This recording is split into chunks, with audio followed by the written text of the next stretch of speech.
प्रिय दोस्तों, नमस्कार। गीता पढ़ने से पहले फुटबॉल खेलना क्या इतना ज़रूरी है जितना स्वामी विवेकानंद ने इस बात को जोर देकर कहा था? क्या उतनी ज़रूरी बात है गीता पढ़ने से पहले तुम फुटबॉल खेलो? क्यों कहा उन्होंने? क्या इसकी ज़रूरत थी? और गीता और फुटबॉल का तो संबंध क्या है? क्योंकि गीता बात आध्यात्म के सभी ग्रंथों का, आध्यात्मिक ग्रंथों का सार गीता को कहा जाता है कि ग्रंथों का सार है ये भगवान श्री कृष्ण के द्वारा कही गई गीता, सभी ग्रंथों का, सभी शास्त्रों का, सनातन धर्म के। और फुटबॉल तो एकदम शारीरिक खेल है, शारीरिक व्यायाम है, ये खेल है जो बचपन में बच्चे खेला करते हैं। तो कहाँ से इन दोनों बातों का संबंध हुआ, इसी पर हम वीडियो में बात करेंगे। उससे पहले अगर आप चैनल पर नए आए हो तो सब्सक्राइब भी करें, वीडियोस को लाइक भी करें। जो पसंद आए, अगर पसंद आता है तो शेयर करना ना भूलें और पूरा सुने, पूरा सुनेंगे, अंत तक सुनेंगे तो आप ठीक ठीक बातों को समझ पाएंगे। हम चलते हैं अपनी वीडियो की तरफ। ये कोई बात साधारण नहीं है, ये बात आध्यात्मिक है, स्पिरिचुअलिटी से बिल्कुल जुड़ी हुई बात, क्योंकि स्वामी विवेकानंद ने प्रचार ही इस बात का किया। और 1902 में स्वामी विवेकानंद ने अपना शरीर त्याग दिया। 1893 में विश्व धर्म सम्मेलन हुआ, जिसके बाद वे बहुत प्रसिद्ध हो गए और भारत की खूब जमकर तारीफ की। लेकिन भारतीयों को खूब फुटबॉल खेलने और इन सब की बातें, आपको पता है ये उस समय भारत आज़ाद हुआ नहीं था। आज़ादी में अभी 50 वर्ष शेष थे, 50 से 55 वर्ष अभी भी शेष थे भारत की आज़ादी में। उस समय विवेकानंद ये बात कह रहे थे, भारतीय युवाओं को संबोधित कर रहे। और भारत उस समय बड़ा बेरोजगार, इतना खाने की कितने अकाल पड़े उस समय। अगर आप थोड़ा सा पलटें इतिहास के पन्नों को तो आप देखेंगे बहुत सारे दुर्भिक्ष, बहुत सारे अकाल पड़े। भोजन की कमी थी, भोजन की पूरी तरह से सप्लाई नहीं थी, आपूर्ति नहीं हो पाती थी, लोग दुर्बल थे, कोई अभ्यास नहीं, कोई प्रयास नहीं, बस खाने पीने, बच्चे पैदा करने, इन सब चीज़ों में ही व्यस्त रहते थे। मतलब बिल्कुल एकदम जीवन, और ऊपर से अंग्रेजों का शासन। उस समय विवेकानंद ये बात कह रहे हैं, ये कितनी प्रासंगिक है आज के समय। मतलब इस बात का क्या संबंध हो गया गीता की बात। एक तो इतना ऊंचा धर्म जो गीता की बात कर रहा है, आध्यात्म की ऊंची बात कर रहा है एकदम, और दूसरी तरफ में फुटबॉल खेलने की बात कर रहे हैं। फुटबॉल का संबंध तो शारीरिक है, लेकिन ये केवल शारीरिक नहीं है। बाहर से अगर आप ये बात देखेंगे, ये उनकी बात को अगर समझेंगे तो ऐसा लगता है कि वे तो फुटबॉल खेलने के लिए कह रहे हैं और फिर कह रहे हैं कि पहले फुटबॉल खेलो और फिर तुम गीता पढ़ो। ये बात एकदम सत्य है, और उस समय के अनुसार जितनी उस समय थी उतनी ही आज भी है। फुटबॉल का गेम अगर हम बात करें, बड़ा प्रसिद्ध फुटबॉल का, सबसे प्रसिद्ध दुनिया में अगर कोई खेल है तो फुटबॉल ही है। फुटबॉल को ही सबसे प्रसिद्ध खेल माना जाता है। हो सकता कोई और भी हो, लेकिन ज़्यादातर सुनने में तो ऐसा ही आता कि फुटबॉल बड़ा लोकप्रिय है। भारत में एक विशेष खेल जैसे क्रिकेट, ये बड़ा लोकप्रिय है, लेकिन अगर दुनिया में कहा जाए तो सबसे देखा जाने वाला, पसंद किए जाने वाला तो शायद फुटबॉल ही है। फुटबॉल का खेल 90 मिनट का ये खेल जी तोड़ मेहनत करता है। कोई भी खिलाड़ी जमकर पसीना बहाता है, एकदम रुकना नहीं पड़ता, दौड़ता ही दौड़ता रहता है। आप देखेंगे कितनी ध्यान वाला, कितनी केंद्रित, कंसंट्रेशन वाला गेम है। और मांसपेशियां आपकी, पता है विवेकानंद ने ऐसा क्यों कहा? और खासतौर से उस समय भारत बड़ा कमजोर, युवाओं में एकदम शक्ति नहीं, कोई प्रयास नहीं, कोई योगाभ्यास नहीं। जब तक आप शारीरिक रूप से और मानसिक रूप से सबल नहीं होंगे, आध्यात्म आपकी समझ की बात नहीं है, ये ऊपर से निकल जाएगा। इसलिए विवेकानंद ने ये बात कही थी। फुटबॉल खेलने की बात बहुत प्रासंगिक थी, वो आज भी है। अगर आज भी शरीर इतने दुर्बल, क्योंकि हम खाने में आज कोई कमी नहीं, बड़े आश्चर्य की बात है। उस समय कमी थी और आज कोई कमी नहीं, लेकिन हम खा क्या रहे हैं? सारी चीज़ें मिलावटी खा रहे हैं। हम खा क्या रहे हैं? अच्छा खा भी रहे हैं तो कमी कोई नहीं है, और ज़रूरी नहीं कि सारी चीज़ें मिलावट हो, बड़ा अच्छा खाना उपलब्ध है, लेकिन हम खाते, हमारे शौक ऐसे हो गए कि वही तेल की चीज़ें खाना, वही बेकार की चीज़ें। बच्चों को आप देखेंगे जगह जगह दुकानों में छोटे छोटे बच्चे और 10 और 15 वर्ष के वही fast food, junk food, fast food, junk food, यही मतलब कहने का मतलब है ये जो ऐसी चीज़ें जो शरीर को दुर्बल करें वही खाने में लगे हुए। और मोबाइल में मतलब अगर आप मोबाइल की बात करें तो लोग मोबाइल में एकदम उलझ के रह गए। मोबाइल ही मोबाइल, सारा काम इंडोर हो गया है, मतलब घर के भीतर ही सारे खेल भी मोबाइल में, इतने सारे गेम्स है। और बच्चों की क्या बात करें, 40 45 50 60 65 70 वर्ष के लोग मोबाइल में ही गेम खेलते हैं। ये शारीरिक और मानसिक दोनों रूप से आपको दुर्बल बनाने वाली चीज है, शारीरिक और मानसिक। और ये आज जरूरत है, ये जितनी उस समय जरूरत थी उतनी ही आज है।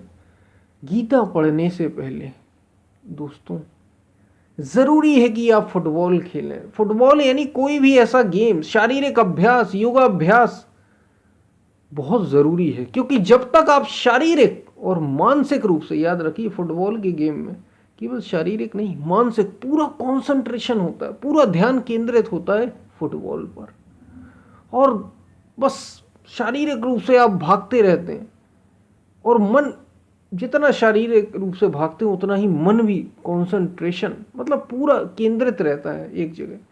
और साथ में यानी शारीरिक अभ्यास भी और मानसिक अभ्यास, पूरा शरीर, पूरे शरीर की कोशिकाएं भाग दौड़, रक्त का संचार हो जाता है। याद रखिए जब कोई ध्यान करने बैठता है उससे पहले जरूरी है कई प्रकार के योगाभ्यास, शरीर में रक्त का प्रवाह तो हो, तो विचार जो आपके उलझे हुए हैं, आप एकदम बेहोशी अवस्था में, जो एकदम देखिए त्रिगुणमयी प्रकृति कहा, सतोगुण, रजोगुण और तमोगुण।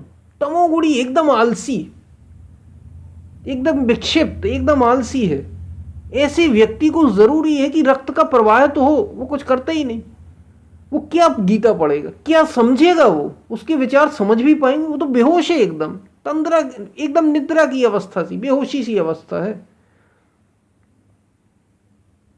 क्या समझेगा वो गीता जैसी ऊंची चीज को? क्या समझने लायक है? इसलिए कहा फुटबॉल पहले खेलो, योगाभ्यास कर। केवल फुटबॉल खेलने की ही बात नहीं है, आप योगाभ्यास कर सकते हैं, जो आज अब तो विश्व योग दिवस भी मनाया जाने लगा। बहुत ज़रूरी है शारीरिक व्यायाम की और प्राणायाम की। व्यायाम शरीर के लिए, प्राणायाम मन मस्तिष्क के लिए, वायु, प्राण वायु का, इसी से तो शरीर संचालित है। इसका ये बहुत ज़रूरत है शरीर को पूरे संतुलन। याद रखिए ध्यान या योग का मतलब सीधे योग में कूद जाने बस से नहीं होता। ध्यान योग इन तक पहुंचने के लिए आपको पहले शारीरिक और मानसिक स्तर पर भी तैयार होना पड़ता है। शारीरिक और मानसिक स्तर पर भी आपको मजबूत होना होगा, तब आप समझ पाएंगे वो बात जो गीता में, रक्त का प्रवाह तो हो शरीर में। सोया पड़ा है, बेकार की चीजें खाने में लगा है, शारीरिक तल पर कोई अभ्यास नहीं, मानसिक तल पर तो कोई बात ही नहीं अभ्यास की, कैसे बात बनेगी? तो वही बात स्वामी विवेकानंद यहाँ पे कह रहे हैं कि पहले तुम फुटबॉल खेलो, शारीरिक अभ्यास करो, मानसिक अभ्यास करो, रक्त का प्रवाह तो हो पूरी धमनियों में, शिराओं में, पूरे शरीर की एक एक कोशिका में, तब जाके आप में एक संतुलन पैदा होगा और आप तब वो बात समझ पाएंगे जो भगवान श्री कृष्ण गीता में अर्जुन से कह रहे हैं। तब भी आप वो उस स्तर पर नहीं पहुंच पाएंगे क्योंकि वो साधनात्मक है, लेकिन फिर भी आप समझ पाएंगे वो बातें जो कही जा रही हैं, सुन तो पाएंगे तो समझेंगे भी। इसलिए ये बात, ये कोई छोटी बात नहीं है, बहुत आवश्यक बात है। लोग सीधे योग में कूद जाते हैं, लोग सीधे ध्यान करने लगते हैं, सीधे ध्यान में ही कूद जाते हैं, कुछ और नहीं करना उन्हें। गुरु की तो सुनना ही क्यों? सदगुरु जो सच्चे महापुरुष हैं वो एक तो हमें मिलता नहीं, बड़े दुर्लभ हैं। किसको मिलते हैं सच्चे महापुरुष? बड़े दुर्लभ हैं। एक तो ये मनुष्य का शरीर ही दुर्लभ, उसमें कोई सद्गुरु मिल जाए। मनुष्योत्तम मुमुक्षुत्तम महापुरुषाः संश्रय, आदि शंकराचार्य कह रहे हैं। मनुष्योत्तम मनुष्य का जीवन, मुमुक्षुत्तम और मनुष्य का जीवन मिल गया ठीक है, मोक्ष की इच्छा हो जाए बड़ी बात है। और महापुरुषाः संश्रय, किसी महापुरुष का, किसी वास्तविक संत का, सच्चे गुरु का अगर सानिध्य मिल गया, अगर ये 3 चीजें मिल गई तो जीवन परिपूर्ण है आपका, परिपूर्ण हो ही जाएगा। बस इन 3 की आवश्यकता होती है, तो बड़ा दुर्लभ है। इसलिए शारीरिक और मानसिक तल पर हमें पहले तैयार होना होगा और फिर जाके गीता में आप पढ़ें। इसमें बहुत समय नहीं लगता। इसका कहने का मतलब ये नहीं कि आप पहले फुटबॉल खेलें, रोज 8-10 साल 15 साल आप फुटबॉल ही खेलते रहें, ये मतलब नहीं है। आप योग अभ्यास करें, अभ्यास करें, रक्त का संचार हो शरीर में, मन को केंद्रित करना सीखें और फिर साथ में गीता और ऐसे शास्त्रों को अध्ययन करें। तड़प चाहिए उस तत्व के लिए तो बात बनती है, ये तो चाहिए ही चाहिए। लेकिन शरीर और इन सब में भी रुग्ण कमजोर बात बनती नहीं। जितने भी हमारे महापुरुष हैं उन्होंने, देखिए आप सब सबल रहे हैं। तो सबल होना, शक्तिशाली होना शारीरिक तल पर भी मानसिक तल पर भी बहुत ज़रूरी है। तब जाके आप इससे, क्योंकि ये बहुत ऊंची बात है, आपको शरीर और मन के से पार जाना है, उतनी शक्ति तो हमें चाहिए ही चाहिए। बहुत शक्ति लगती है परम को पाने में, ऐसे ही बात नहीं बन जाती। पूरा केंद्रित आपको होना होता है। जितना मन संसार में लगा उतना मन भीतर की ओर लगाना होता है, पूरा का पूरा समेट के भीतर की ओर लगाना। इसलिए महापुरुष कोई कमजोर व्यक्ति नहीं होते, याद रखना, शक्तिशाली होते हैं, मजबूत होते हैं, शारीरिक तल पर भी मानसिक तल पर भी, हमेशा याद रखना।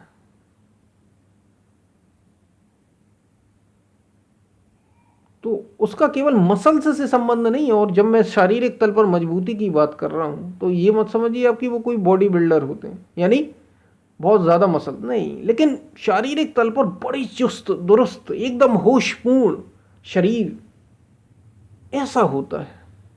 ऐसा व्यक्ति समझने लायक होता है गीता। ऐसा व्यक्ति गुरु के वाक्यों को अपने जीवन में उतारने लायक होता है, क्योंकि उसे बाहर नहीं लड़ना। अब लड़ाई बाहर की नहीं है, उसे भीतर उतरना है। और यहाँ तो बड़ा, बाहर तो आप आराम से लड़ लेते हैं, हाथ पैर हैं आपके, हार जीत बड़ी आसान होती है। भीतर तो है ही नहीं, ना हाथ ना पैर, कुछ नहीं चला सकते आप, भौतिक फिजिकल कुछ है ही नहीं। आपको मन के तल पर लड़ना है, इतनी ऊंची लड़ाई लड़नी है। कैसे लड़ लेंगे आप ऐसी दुर्बलता, दुर्बल शरीर और दुर्बल मन के साथ? इसलिए ज़रूरी है फुटबॉल खेलना, इसलिए ज़रूरी है शारीरिक व्यायाम, प्राणायाम और व्यायाम। व्यायाम शरीर के लिए, प्राणायाम मन के लिए। तब जाके गीता उतरेगी, तब जाके गीता हम समझ पाएंगे, हम समझने योग्य हो पाएंगे। इसलिए बिल्कुल ठीक कहा स्वामी जी ने, स्वामी विवेकानंद ने एकदम स्पष्ट बात कर रहे हैं कि गीता पढ़ने से पहले फुटबॉल खेलो। ये अर्थ है उसका, ये अर्थ है। तो आपको ये बात समझ में आई होगी। अपने आप को शारीरिक और मानसिक तल पर मजबूत करना बहुत ज़रूरी है। और फिर अध्यात्म आपके बूते की बात होगी। और याद रखिए, जब मैं ऐसी बात कर रहा हूँ तो शारीरिक तल पर ऐसी बात नहीं है कि परमात्मा को नहीं पाया जा सकता, कि आप शरीर आपका रुग्ण है तो अब कोई चांस नहीं परमात्मा नहीं। क्या शरीर से मतलब है उस परमात्मा का? अगर मानसिक तल पर आप मजबूत नहीं तो क्या मन है वो? नहीं। तो किसी भी कोई रोग नहीं है, लेकिन उसके बिना ये बात बनती भी नहीं है, ये भी याद रखिए। शारीरिक तल पर और मानसिक तल पर कोई रोगी है तो भी वो उसे जप सकता है, लेकिन वो रोगी है तो पूरी शक्ति लगा देगा उसमें परमात्मा को पाने में। और जो साधारण है, यहाँ उन व्यक्तियों से बात है जो तमोगुणी हैं, जो एकदम सोए हुए, आलस्य से भरे हैं, निद्रा से भरे हैं, बस इसी में उनका जीवन गुजर रहा है। उनके लिए ये बात कही, याद रखिए, ये भी याद रखना ज़रूरी है। तो आपको ये बात समझ में आई होगी कि गीता पढ़ने से पहले फुटबॉल खेलना या कोई भी खेल खेलना या व्यायाम प्राणायाम क्यों ज़रूरी है। ये युवाओं को विशेष रूप से संदेश है, लेकिन किसी भी उम्र में क्यों ना हो, आप स्वस्थ रहना तो बड़ा ज़रूरी है। 100 वर्ष निरोगी जीवन मनुष्य की आयु है, और केवल जीवन निरोगी शारीरिक तल पर ही ना हो, शारीरिक तल पर तो होना ही है, मानसिक तल पर भी हमें, क्योंकि बीमारियां असल मन से ही आती हैं। तो ये बातें आपको समझ में आई होंगी। हम फिर मिलते हैं, तब तक के लिए धन्यवाद।